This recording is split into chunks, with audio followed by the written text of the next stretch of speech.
Welcome to NVL Travel Documentary.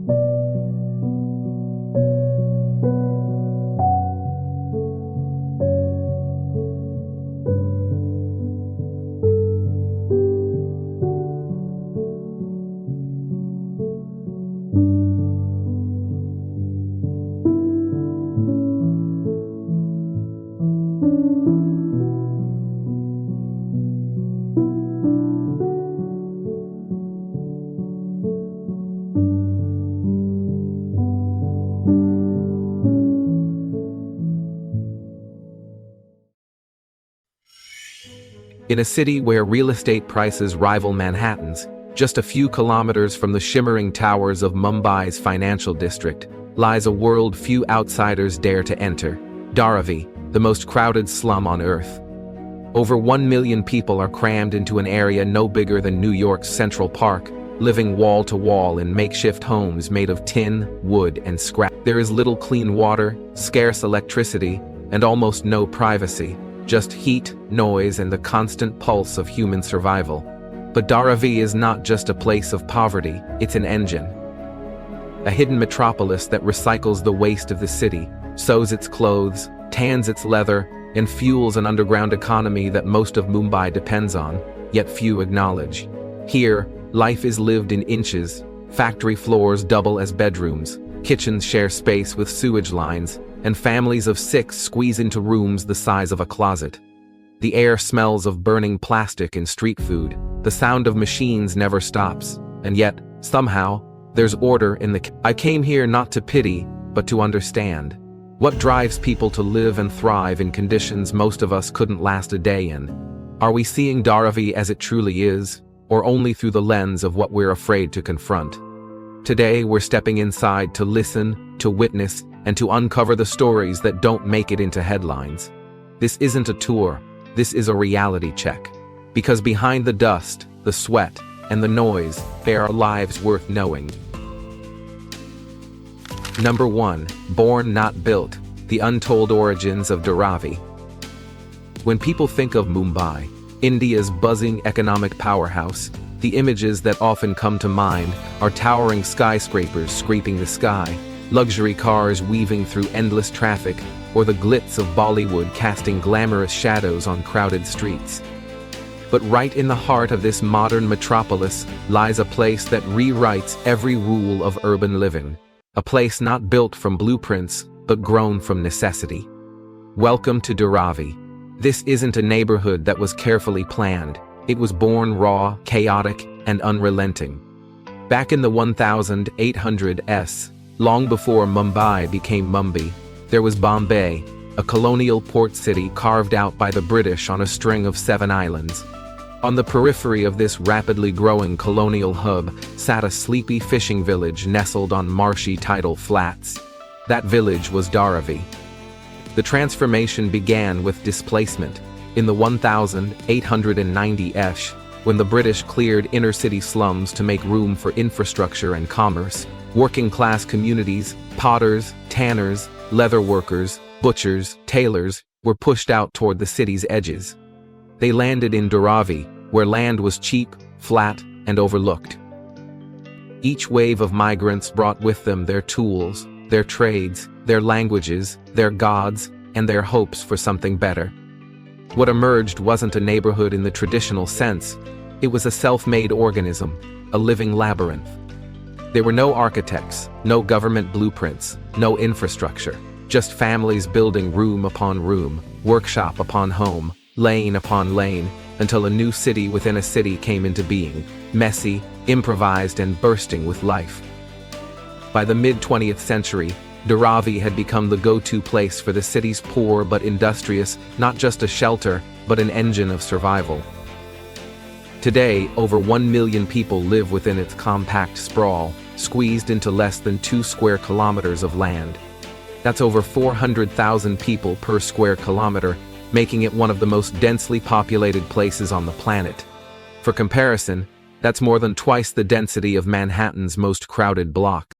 But beyond the vibrant surface, the street vendors, the bustling alleys, the workshops humming with labor, lies a harsher reality. Only about 35% of households have running water indoors. The rest rely on communal taps, often open for just a few hours each day. Over 80% of residents share public toilets, some of which serve hundreds of people.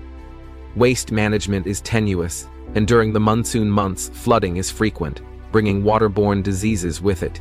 And yet, Dharavi does not collapse. It breathes, it adapts, it resists.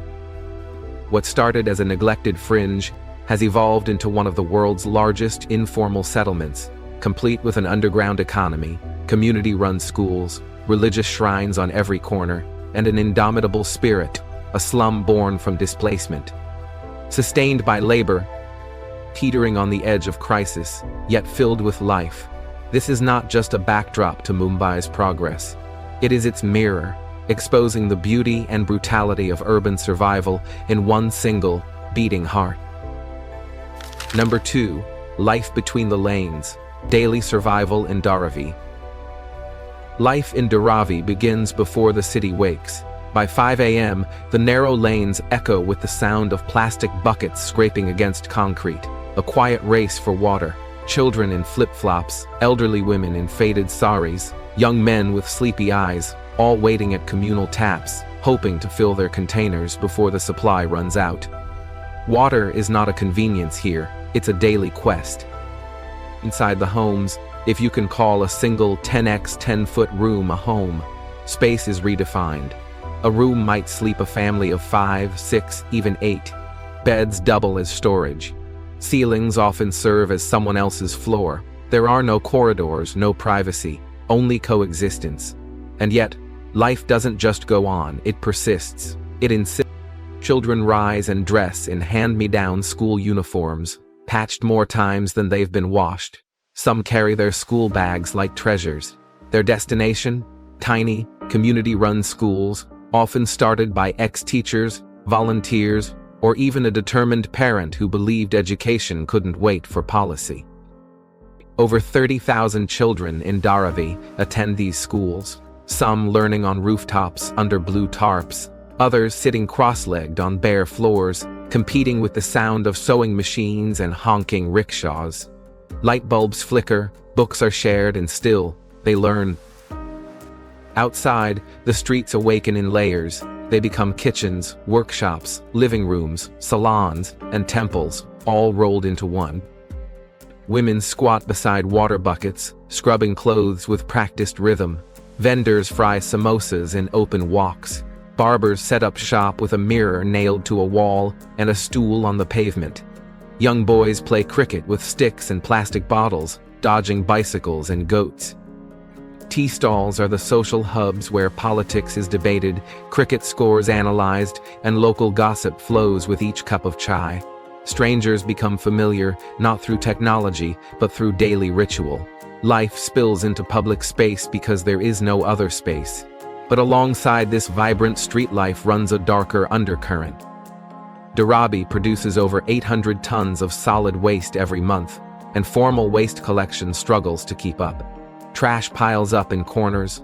Mosquitoes swarm near stagnant drains. Some children play beside open sewage.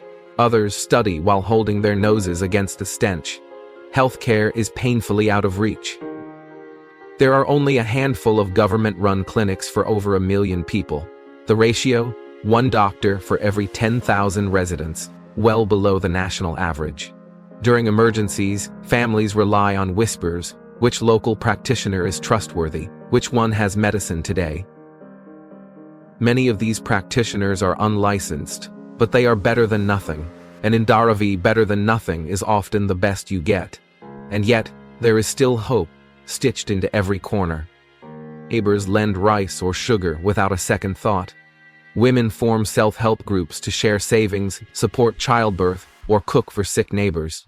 During the COVID-19 lockdown, when jobs vanished overnight, there is strength in shared struggle. There is beauty in the small things, a mother whispering bedtime prayers while rain taps on a rusted tin roof.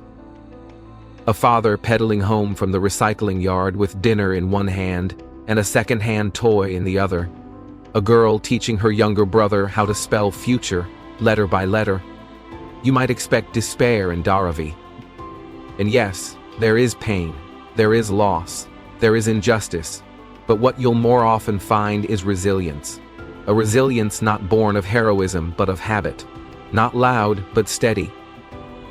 Not romantic but real, because here, in the world's most misunderstood slum, community is currency, and survival is not just personal, it's shared.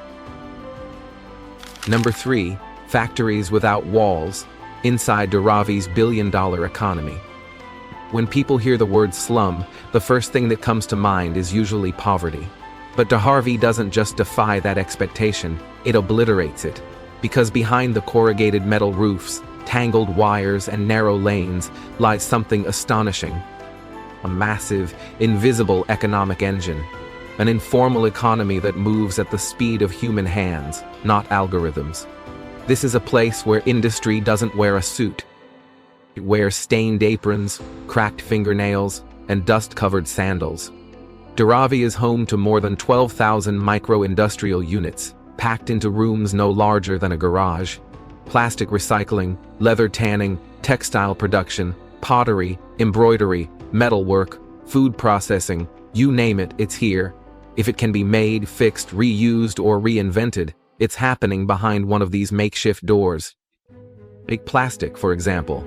Dharavi processes up to 80% of Mumbai's plastic waste, tons and tons of it, sorted by hand. Workers, often without gloves or masks, sift through broken chairs, detergent bottles, discarded toys. They clean, shred, melt, and remold it into raw plastic pellets, ready to be sold and reused by factories across India. One man's trash, quite literally, becomes another man's paycheck, or leather. The leather trade in Dharavi traces its roots to Tamil Nadu migrants, who came here decades ago with the art of tanning. Today, Dharavi's leather goods, belts, wallets, bags, jackets are exported around the world. You might find a luxury bag in Dubai, Milan, or New York, handcrafted in a room no bigger than a walk-in closet, lit by a single bulb. Then there's textiles. Hundreds of women stitch from dawn till dusk, sewing clothes for local bazaars and global orders. One sari might be sold on the streets of Delhi, another shirt, stitched in Dharavi, could end up hanging in a London boutique, its origin story untold, but stitched with skill and precision. Pottery, too, remains alive. The area of Kumbarwata, the potter's colony, is home to families who've shaped clay for generations. Firing up ancient kilns that blacken the sky, they create everything from cooking pots and Diwali lamps to ritual idols. Their craft is as old as the city itself, and just as resilient. Despite the chaos, despite the lack of regulation, it works. Estimates suggest that Dharavi's informal economy generates over $1 billion USD annually. No formal training, no stock markets, no tech startups, just people and skill and grit. Meet Rafiq, a second-generation leather worker. My father came here with nothing but a needle, he says, wiping sweat from his forehead in a room packed with leather scraps. He taught me everything, not just how to sew, but how to survive. This isn't just a job, this is our life. Dharavi's workers are efficient, resourceful, and relentless. They don't have MBAs, they have instincts. They don't have HR departments, they have neighbors. And in a world that's racing toward automation, Dharavi still thrives on human touch. But here's the irony. Despite its contribution to Mumbai's economy, and even to global supply chains, Dharavi remains unrecognized in most official maps and records. Its businesses are not formally registered. Its workers receive no protections. It's a hub of creation that operates entirely in the shadows. And yet, without it, Mumbai would stop breathing. Because Dharavi isn't just surviving, it's producing, recycling, sewing, firing, exporting, feeding, all while defying every expectation of what a slum is supposed to be. It's chaotic, it's unregulated, but it's real, and in its own way, it's brilliant. In Dharavi, every hand is a factory, every home is a headquarters. Number 4, faith, beats, and belonging, Dharavi's cultural pulse. If Dharavi is often seen as a slum of struggle, it is also, without a doubt, a neighborhood of soul. Amid the dense concrete and tangled wires, faith and culture bloom like color splashed across gray walls. This isn't just a place where people survive, it's a place where traditions dance the alleys and prayers rise above the rooftops. Dharavi is one of the most culturally diverse neighborhoods in India, where Hindus, Muslims, Christians, Sikhs, and others live side by side, often sharing not just space but stories, meals, and moments. One block might ring with temple bells at dawn, another echo with the muezzin's call to prayer, and just around the corner, a modest church may hum with gospel hymns. Here, religion is not tucked away. It's part of daily life, vibrant and visible. And nowhere is that more powerful than during festivals. On Diwali, even the smallest homes glow with clay lamps on windowsills. On Eid, the aroma of biryani spills out of kitchens as families cook enough to share. On Christmas, narrow lanes turn into makeshift stages where children of all faiths gather to watch nativity plays lit by borrowed string lights. These are not just holidays, they are declarations of belonging, of community, of joy carved out of concrete. But culture in Dharavi doesn't end at religion. It spills out in rhythm, color, and resistance. Street art turns forgotten walls into messages of pride. A boy with wings rising above industrial smoke. A mother's face framed by swirling henna lines.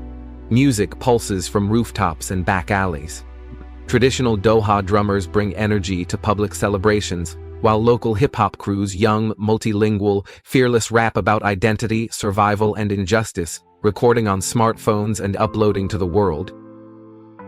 Dharavi has been seen by outsiders too, most famously in Slumdog Millionaire, the 2008 film that launched this community into the global imagination. The movie sparked both praise and criticism. Some called it exploitative, others called it a breakthrough. But what matters most now is that Dharavi is telling its own stories. Youth collectives, mobile filmmakers, and TikTok dancers are taking ownership of the narrative. In a place with so little space, somehow, there's always room for expression. Because in Dharavi, culture isn't a luxury, it's a necessity, a declaration of identity, a daily reminder that even on the margins, life doesn't just exist, it sings, paints, prays, and performs. And perhaps most powerfully of all, it connects. Number 5. Progress or Erasure. Dharavi at the Crossroads. For decades, Dharavi has existed as a paradox, a symbol of poverty and productivity, chaos and community, all at once. But in recent years, it has become something else entirely, a real estate opportunity. In a city where land is scarce and every square meter is fought over, Dharavi's 2 square kilometers, right in the heart of Mumbai, have drawn the attention of developers, politicians, and investors alike. The government, in partnership with private corporations, has proposed sweeping redevelopment plans, aimed at transforming this informal settlement into a modern urban zone, complete with high-rise apartments, retail centers, clean streets, and proper sanitation. On paper, it sounds like progress: better housing, access to water, healthcare, electricity, and dignity for over 1 million people. But to build that future, they must first dismantle the present, and that's where the conflict begins. The proposed redevelopment project, with an estimated cost of over $20 billion, would mean relocating thousands of families, many of whom have lived here for generations. Some residents have official documents, others don't. Some are promised a new apartment in the redeveloped area, others are told they don't qualify. The rules are unclear, the process is slow, and trust is thin. City officials speak of upgrading quality of life, of bringing dignity to slum dwellers. But for many locals, especially small business owners and artisans, redevelopment sounds less like upliftment and more like erasure. Meena, a third-generation potter, puts it plainly. They say it's for our benefit, but who asks us? I don't want a tower block. I want my kiln, my customers, my temple down the street. You can't rebuild that in concrete. Social activists and urban planners have raised serious concerns. They warn that previous slum clearance efforts across Mumbai have often resulted in mass displacement, with families moved to the distant outskirts of the city, far from their jobs, schools, and social networks.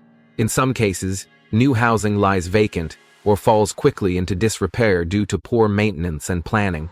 And in all cases, what's lost is the invisible infrastructure of community, the daily support systems, the shared rhythms of survival, the sense of place. Because Dharavi is not just a physical space, it's an ecosystem, a patchwork of families, businesses, traditions, and networks that function in fragile balance. Bulldozing it without understanding that complexity could erase far more than buildings. It could erase identity.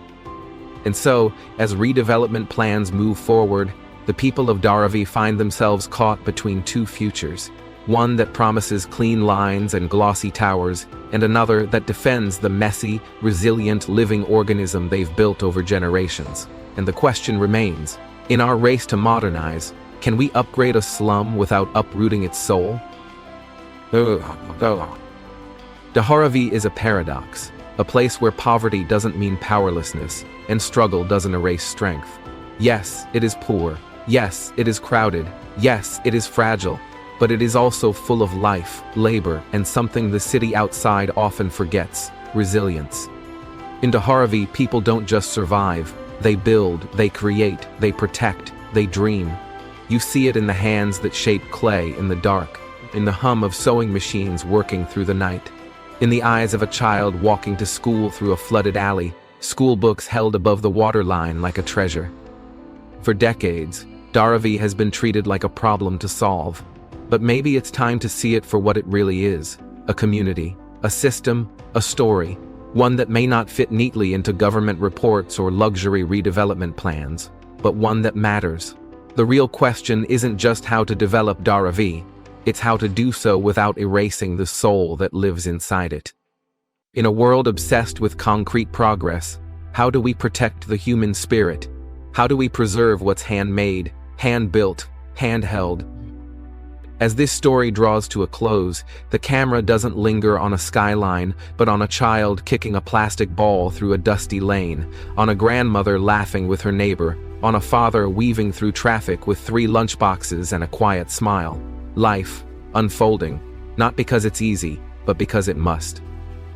This is Dharavi, not just a slum, a city within a city, a heartbeat, a lesson, a warning, a hope, and above all, a reminder that even in the tightest corners of the world, humanity still finds room to grow. If this story moved you even just a little, please consider subscribing to the channel, giving this video a like, and sharing it with someone who still believes that resilience deserves to be seen. And if you have thoughts, stories, or questions, drop them in the comments. I read every one, because the more we talk about places like Dharavi, the harder they are to ignore. Thank you for watching and for caring.